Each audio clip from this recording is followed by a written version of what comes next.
engineer. Erkamano Cleophas. Ka gima dwa yiego ni jadolo yie gi pacha.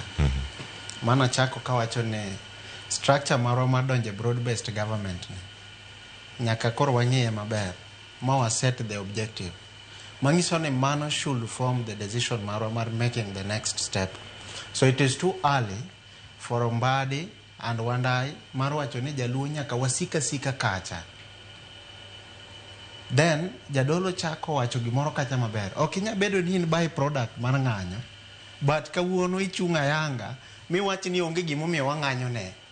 Gimomiyo no wang'anyo mano miyo kawi moketi energy minister, mano miyo kawi moketi finance minister can also lead us more go back to the streets, because maybe tomorrow wanya bedo mistreated. Koro kwa bedo mistreated no my position you know that we have nothing. Ido nyiso wani kekwadoge street. What I want to say and jaluo nyaka understand the times. Raila nowacho ni unwatieko multi-party revolution. We fought, today we are enjoying freedom of speech, freedom of association, and freedom of picketing. We are now into economic revolution. What I know, Kaka expert, ni economic revolution requires more boardroom than the streets. It requires more collaboration and partnership, more ingo the entire. Because that is when Kaka community unyalo yudo opportunity margo mpaka ge president mingise ne wan kaluowa wapidho mchele. Priority marwa en mechanization mar ochele. Mondo wa maximize the land mar aero irrigation scheme opidh jo dalawa wawe import mchele. Wan kaka joluo wan ong'ewa kaka fishermen. Watimo fishery. Wadwa ni timno value addition mondo ne kaka wanyalo increase our production rate mondo wagina. If that platform okomiwa mar having such an honest conversation, how do you want to convince us no kwadogendare? Okinya ngiso ni kikwadogendare because Mbadi is the finance minister. Okinya ngiso ni kikwadogendare because Opiyo Wandayi is the energy minister. To waonge value addition program ma ni wa maximize our production in fishery, wa maximize our production in rice farming, wa maximize our production in sweet potato farming in Homa Bay and in all other areas. Koro gima dwa wacho en ni jaluo kikrikni nikech jaluo nogoyo ngero moro ni jarikni jamuod nyoyo gi kuoyo. To ka pok wamuodo nyono gi kuoyo nyaka wabed piny mawacho ni jodalawa for the 40 years pok wa survive without our enigma Raila Amolo Odinga. Now our enigma Raila Amolo Odinga onge. Yo en mane. Kik wa live in denial for so long. Because William Ruto osebiro mowacho clearly ni anto broad based ni ane mana manyo Raila muadhi kode arrangement ka Kenya neni kama rach. Koro gima nyaka wagota rubini kaka jaluo. Dibed ni broad based ni nopikwa nikech jakom, nikech jakom to nwang'eni ng'ama ne nigi interest mar Kenya at art. To jakom ne wacho seche duto te ni kapok iparo kaka jaluo, par kaka ja Kenya.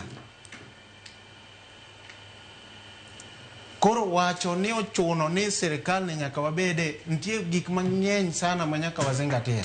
Nyaka wazingatia ni the 10-point agenda ma onego bed ni watiyogo from the time ma jakom nobedo gi winjruok gi William Ruto in 2024 nyaka 2027 ne gibedo implemented to percentage mane. To bachaya moro no wuoke nikech I believe ni wateka wangi mon. Okinya bet e ot mochaye.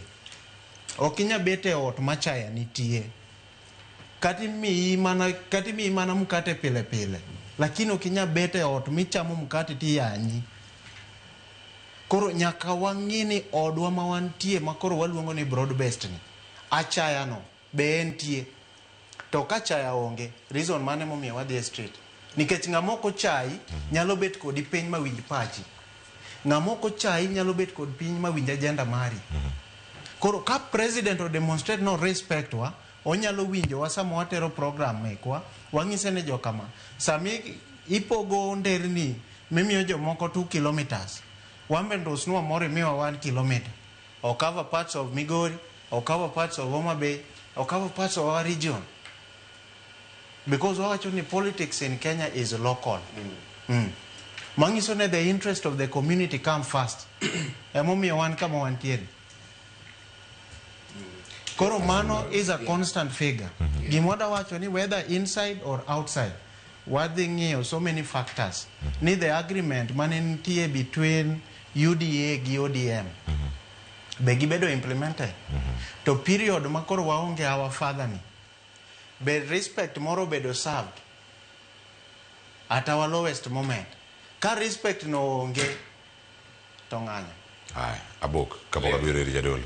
Adwa nyiso jadolo ngene samoro wuoye ng'anyo to pok gibede street. Jadolo inya confirm. Mobilize and WhatsApp koso ground anan gi pichni kata Cleophas kid story mar sodomy case at St. Aquinas.